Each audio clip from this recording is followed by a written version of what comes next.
originally it was 1 million won, which is 1000만 won.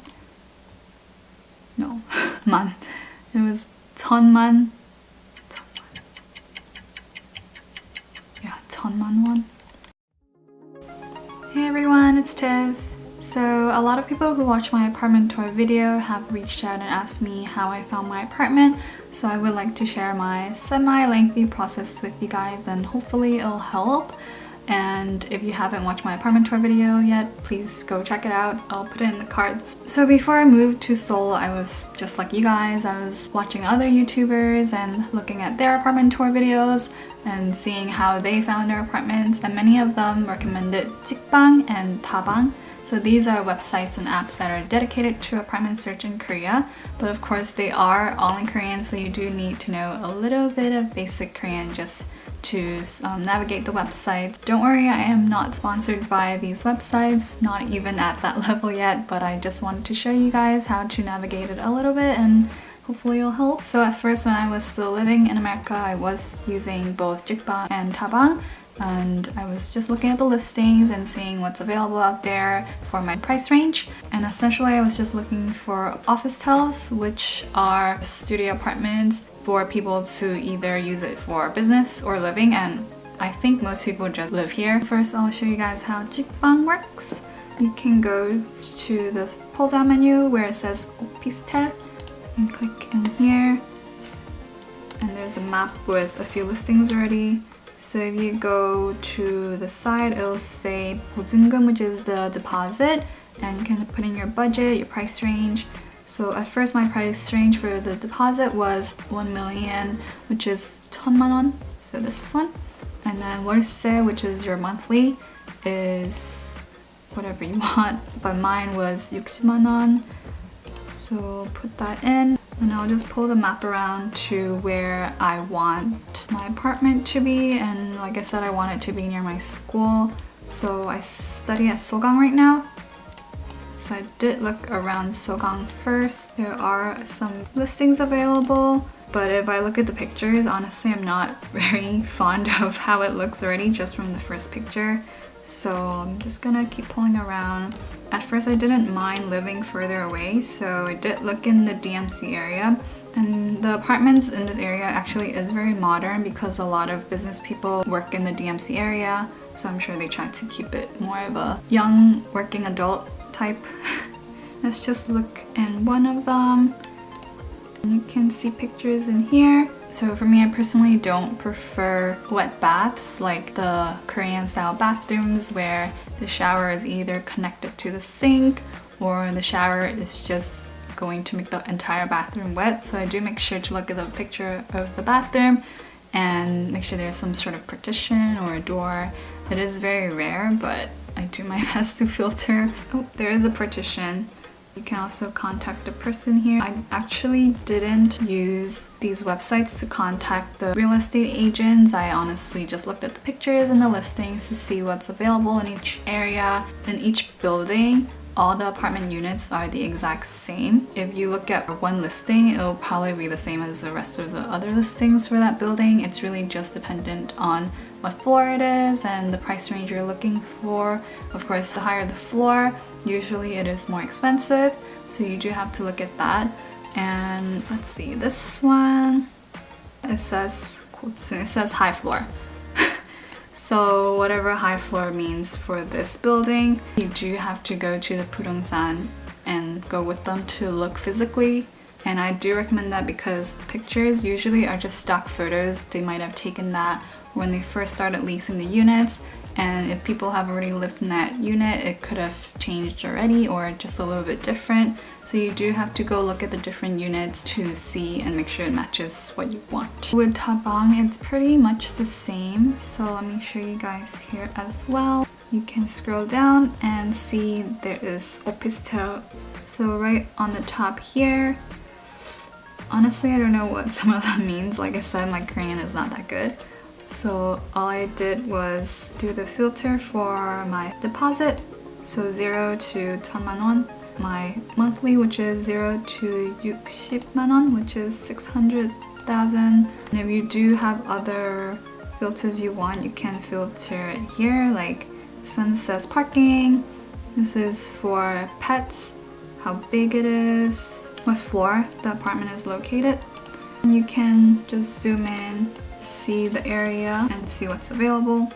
I have some open from before. I think this was when my budget was a little bit higher because I thought I could find something more comfortable. This kind of has a 2-room option.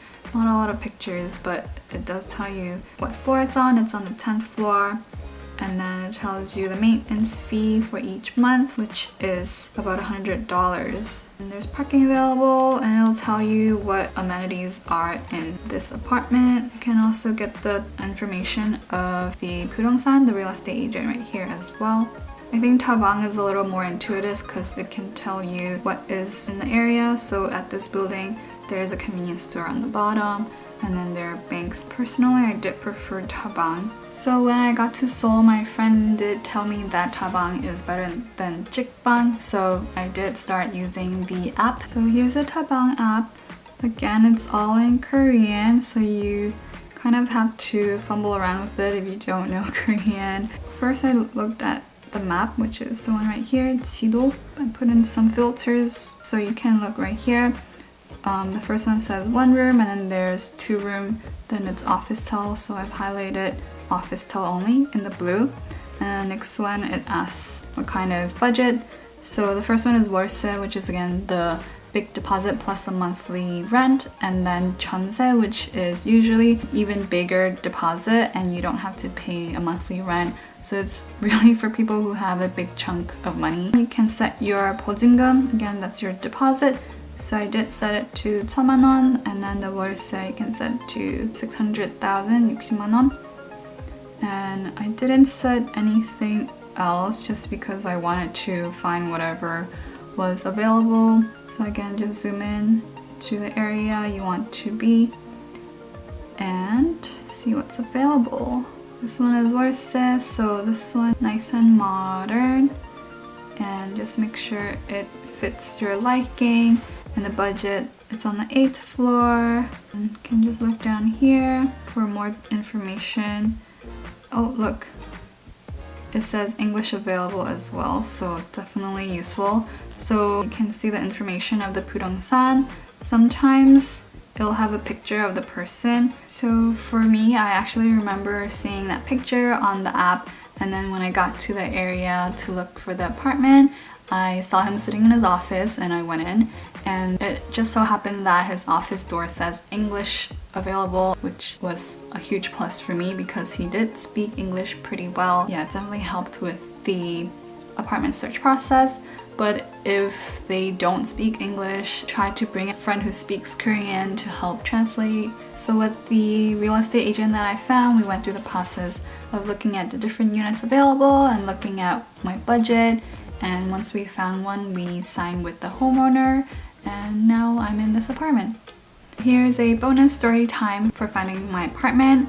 Aside from the websites and apps, of course, I was also Googling for tips and information about living in Korea, and I did find a list of real estate agents that catered to foreigners. And originally I actually went to that real estate agent, and he was not very close to the area I wanted to live in, but he did walk with me to this area and called up his buddy real estate agent. So after he showed me a few that I didn't really like, I was adamant about this loft apartment, and he actually didn't even know too much about it. He had to call up someone else. So they brought me to this unit, let's say number 609. And the buddy real estate agent was also taking photos of it because it was his first time seeing the building and the apartments as well. It was pretty funny. It was like we were both looking at the apartments together. At first I wasn't really too sure about it because it was a low floor and there were not a lot of natural sunlight for this unit. And of course it was my first day looking at apartments as well, so I didn't want to make a decision so fast. So I left after seeing the unit, but at least I was able to kind of have a good feel of how it actually looked inside aside from the photos. A few days later, I came back to the building itself, of course after looking at the app, remembering that specific real estate agent that I found on the app, and I saw him sitting in his office. Like I said, when they showed me some units, they were actually not within my budget. He tried to call around to some owners to see if they would lower their deposit because it was really just a big chunk of deposit that worried me. I obviously didn't want to get scammed and lose my entire deposit, so they were trying to help me lower it from 1,000만 won to 500만 won, which is 5,000 USD-ish.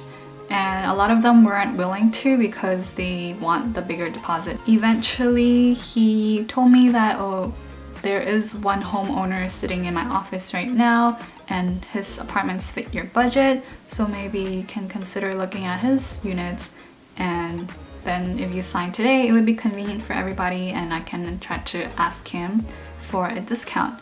So I thought, okay, we can try and see. And I asked him what units that this homeowner was selling, and he told me it was 609, and I thought, that's so weird. I literally just saw that the other day. So I thought it was destiny, kind of. So he showed me the unit again, and then because the real estate agent kept saying a lot of people are looking and grabbing the units and it's hard to find a unit with 500만 won deposit. So I definitely got persuaded really easily when I should have waited for my Korean friend to come back and help me look again. But yeah, basically the lesson learned is not to take something unless you're 100% sure with it. I was about 80% sure about it just because there was no natural sunlight, it was a low floor, and there was a silly balcony. But yeah, I said yes, and here I am today. I still like this apartment unit layout itself, but if I could, I would definitely have waited for a higher floor and something with a better view with more natural sunlight. That's about it for my video. Hopefully it helped you guys understand how I found my apartment and maybe navigate the websites a little bit better. And of course, if you still have any questions or any comments at all, please leave it in the comment section down below.